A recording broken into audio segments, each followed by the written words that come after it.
Interesting little connection between J.J. Gibson and Aristotle. Maybe. I've not looked into this, but this seems to make some sense. Probably not explicit, maybe implicit anyway. But J.J. Gibson has some things in common with Aristotle. Some things for sure, because Aristotle was the one who, with a radical departure from what other people were saying, he grasped that experience and the evidence of the senses, perception was valid, and that's the given. Whereas Plato and some other people, they were confused. What's given, what's not? Heraclitus, Parmenides, is there change, is there not? Because people were figuring things out about that at one time, how to think about change and permanence and make sense of things conceptually so we could develop more and get science going. You know, there's no way in hell we're going to get physics off the ground until we get some of this stuff, until some of this stuff is figured out. Change, permanence, things like that, logic, thinking. But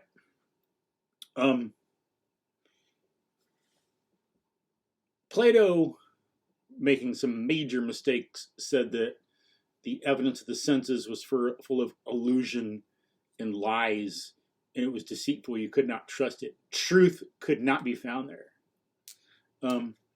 You had to turn away from things to get truth. But Aristotle identified truth is in perception. That's the given. That's where we have no choice. We have no control, no choice over that. That's the thing that helps us be embodied in cause-effect relationships cognitively. We're all in them. We're immersed in cause-effect relationships materially. And perception is using that. It's also material. Sound, air, water, waves, light, touch, pressure, force.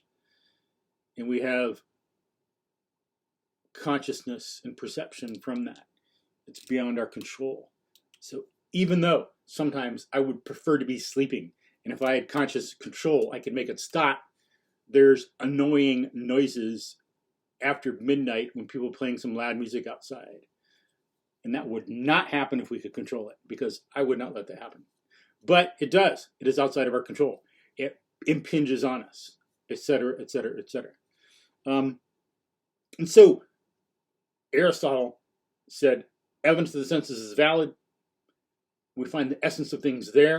And it's interesting that J.J. Gibson is in that trend too, because he rejects all the Platonic tradition. Kant is wrong. Gibson implicitly knows that, or explicitly. Plato, wrong. Hume, wrong.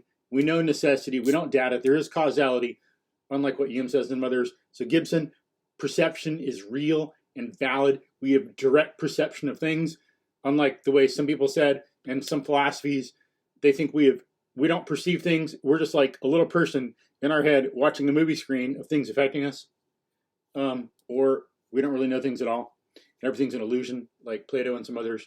But Gibson and people who are sensible and reasonable know we have direct perception of the real world. And then it's interesting that there's some kind of like one in the many in Gibson's thought and perception. So he's got these things called affordances, where I got to look at the concept more. I haven't studied Gibson enough, but in the little I've seen, in the way people can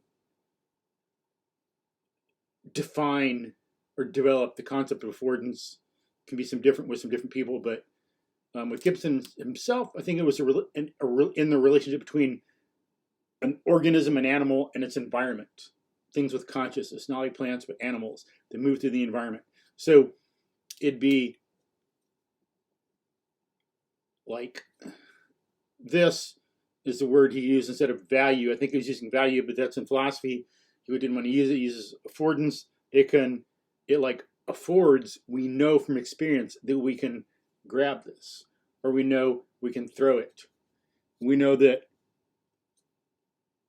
in some places when we're moving through a room, some places afford movement, some places don't. Someone's in the way, a table's in the way, you can't walk on the ceiling, you walk on the ground.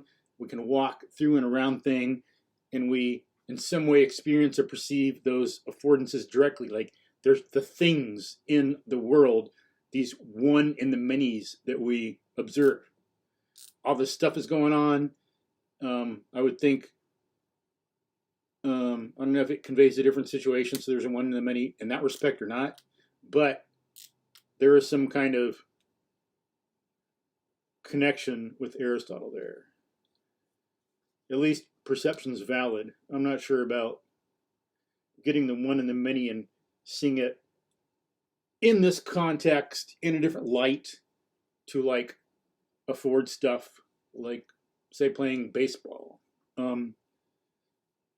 You know, there's certain times when you can hit the ball. There's certain things you look at as these constants, and even people talking about this will call them constants.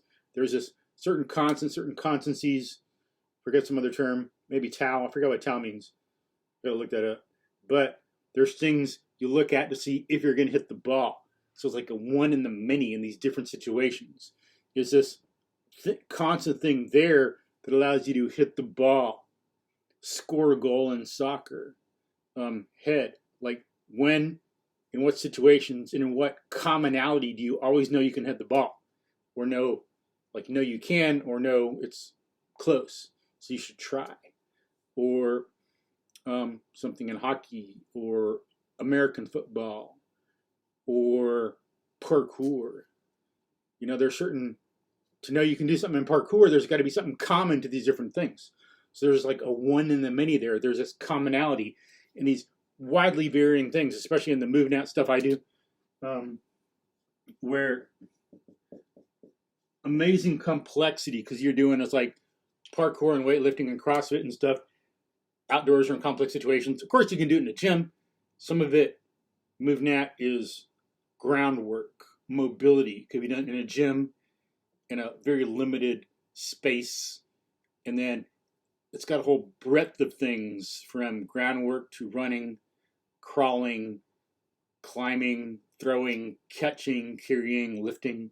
But complex environments, do stuff outdoors. Climb a tree and jump out of it.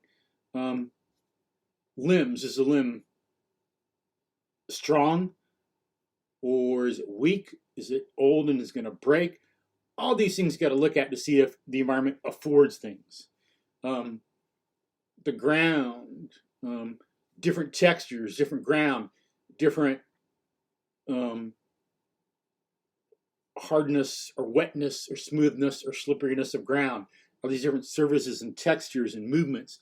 Just a hell ton of things you got to abstract away from to see if the environment affords doing a certain thing.